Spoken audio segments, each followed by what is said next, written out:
तीन मृदाओं का वर्णन है, तीन जगह की मिट्टी काया के रोग को ठीक कर देती है महाराज। अगर किसी व्यक्ति को चर्म रोग हो गया, कुष्ठ रोग हो गया, चमड़ी सफेद पड़ गई, रोग समाप्त नहीं हो रहा, बढ़ते जा रहा है, औषधियां आपने बहुत कर ली, तो तीन जगह की मिट्टी आपको फल प्रदान करेगी।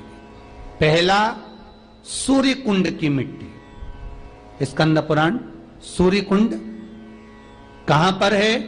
तो कहा दतिया और झांसी के बीच में सूर्य कुंड निवास करता है।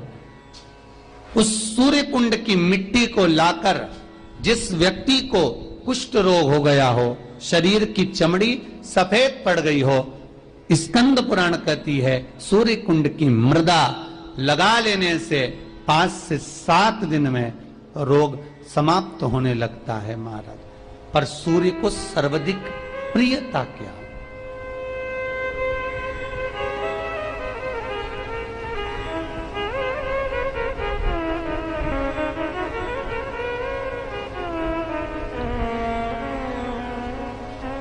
सर्वाधिक प्रियता सूर्य को क्या? क्योंकि सूर्य तपता है, तो उस तपन को मिटाने के लिए सूर्य देवता के शरीर पर गाय का घृत मला जाता।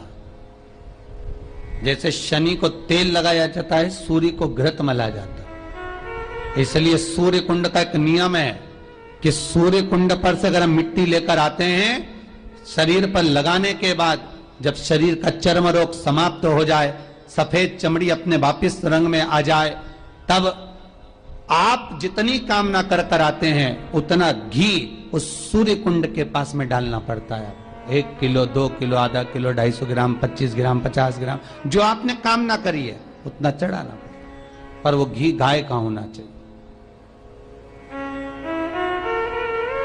और उस घी का प्रयोग कोई नहीं कर सकता। इसलिए आज भी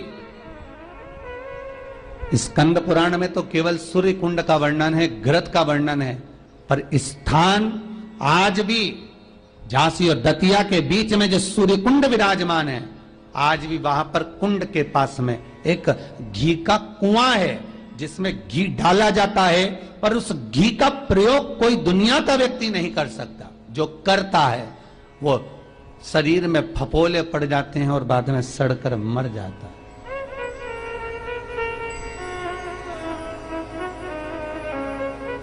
घृत है, पर गंध नहीं, घृत है। 3 जगह की मृदा जीव को सुख का अनुभव कराती है। पहला सूर्य कुंड महाराज। दूसरा वर्णन करा है, जिस स्थान पर गौ माता को बांधा गया हो और गाय अपने बछड़े को, बछिया को जन्म देती हो, उस स्थान पर उसकी मिट्टी, उसकी मृदा, उस जगह की रज, जब मकान का मुहूर्त होता है, दुकान खोली जाती है, दुकान बनाई जाती है, दुकान में कोई अग्नि का प्रवेश हो, उससे पहले जहां पर गाय ने अपने बछड़े को जन्म दिया हो, बच्चे को जन्म दिया हो, उस स्थान की मिट्टी उस भूमि पर लेपन कर दी जाए तो जिंदगी में कभी संपदा की कमी नहीं हो सकती महाराज। ये दूसरी मृदा स्कंद पुराण वर्णन करती है, धेनु मानस वर्णन करती दूसरी मृदा। गीता प्रेस गोरखपुर का गो अंक वर्णन करता है, जहां पर गौ माता बंदी हो, जहां पर गौ माता नित्य स्मरण करती हो और गाय के बच्चों का जन्म होता हो, और वो भी देसी गाय, देसी बच्चों को जन्म दे, विदेशी नहीं, जर्सी नहीं हो, देसी बछड़ा हो, देसी ही गाय।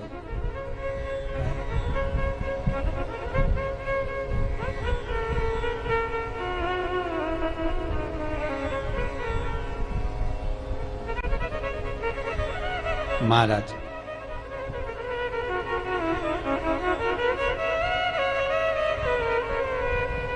जहां पर गौ माता बंधती हो, गाय अपने बछड़े को जन्म देती हो, गाय अपने बछिया को जन्म देती हो, उस जगह की मिट्टी बड़ी प्रबल होती है। बड़ी प्रखर। यहां तक शिव महापुराण की कथा कहती है, स्कंद पुराण कहती है, धेनु मानस कहती है, गीता प्रेस गोरखपुर का गो अंक वर्णन करता है। महाराज गौ माता के खुर, गौ माता के चरण जहां पर नित्य प्रति पढ़ते हो, नित्य प्रति पढ़ रहे हो,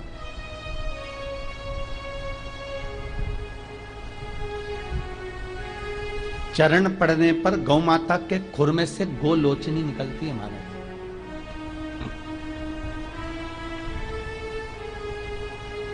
वो गोलोचनी सफेद कलर की होती है।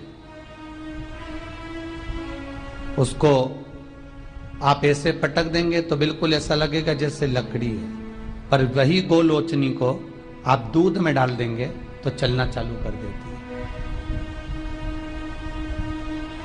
उसको कहते हैं गोलोचनी। गो अंक में वर्णन इसका, स्कंद पुराण में इसका वर्णन। जिस जगह पर गाय बछड़े को जन्म दे, बच्चिया को जन्म दे, और जन्म देते समय पर गौ माता को जब कष्ट की अनुभूति होती है, जो कष्ट जैसे एक नारी का कष्ट होता है वैसे ही गौ माता का कष्ट होता है।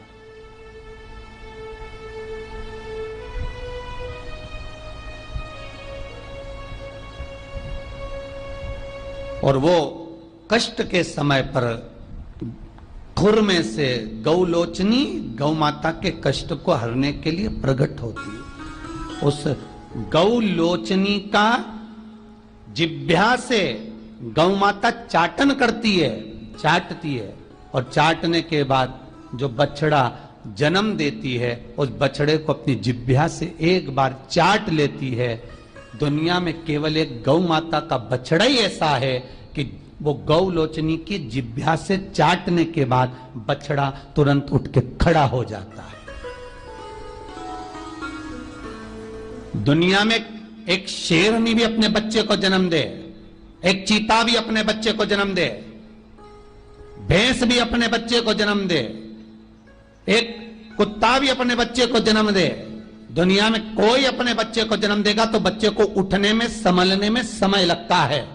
पर दुनिया में केवल एक गौ माता ऐसी है कि गौ माता अपने बच्चे को जब जन्म देती है, जन्म देने के कुछ देर बाद जब वो गौ लोचनी की जिह्वा से चाट लेती है, बच्चा उठकर खड़ा हो जाता है। दुनिया में केवल एक गौ माता है।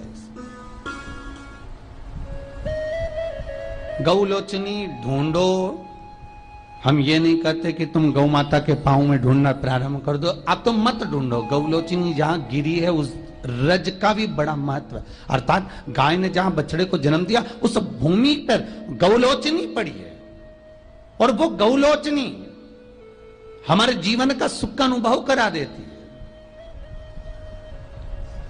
वो गौलोचनी हमारे जीवन का आनंद का अनुभव करा देती है।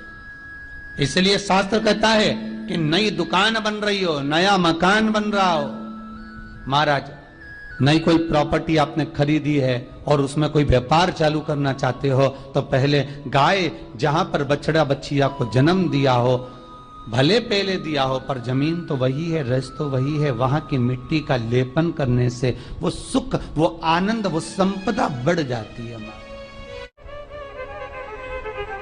तीसरी मिट्टी, तीसरी मृदा, गोपी भूमि। जिस भूमि पर गोपियां भगवान से मिलने के लिए गई थी और इंतजार करते करते कब द्वारका नाथ आएंगे, कब द्वारकाधीश हमें दिखेंगे, कब ठाकुर हमें दिखेगा, उस भूमि पर ठाकुर का इंतजार करती हैं। जब भगवान कृष्ण नहीं आए तब उन गोपियों ने शिव को बुलाया। इसलिए गोपी तालाब के पास में शंकर का मंदिर है, पर है गोपी भूमि। महाराज पहली सूर्य कुंड, दूसरी जहां गौ माता बनती हो वहां की मिट्टी, तीसरी है गोपी भूमि, जहां पर गोपियां भगवान को पुकार रही हैं, रो रही हैं, बिलक रही हैं भगवान से मात्र एक बार मिलने के लिए। कि एक बार भगवान से केवल मिलन हो जाए, एक बार उनका दर्शन हो जाए, एक बार उनसे मिल जाए। कृष्ण यदि सुन सकते हैं तो केवल शंकर की सुन सकते हैं। तो गोपियां शिव को बुला लेती हैं, बाबा आप पधारो। शास्त्र कहता है इस भूमि पर गोपियों ने बेलपत्र को तोड़कर भगवान शिव को समर्पित करा है। गोपी चंदन के नयन अश्रु से जो चंदन उत्पन्न हुआ था, जो मिट्टी हुई थी, उसका शिवलिंग का निर्माण कर कर उसकी पूजन करी है। उसी शिवलिंग में से शंकर प्रकट हुए।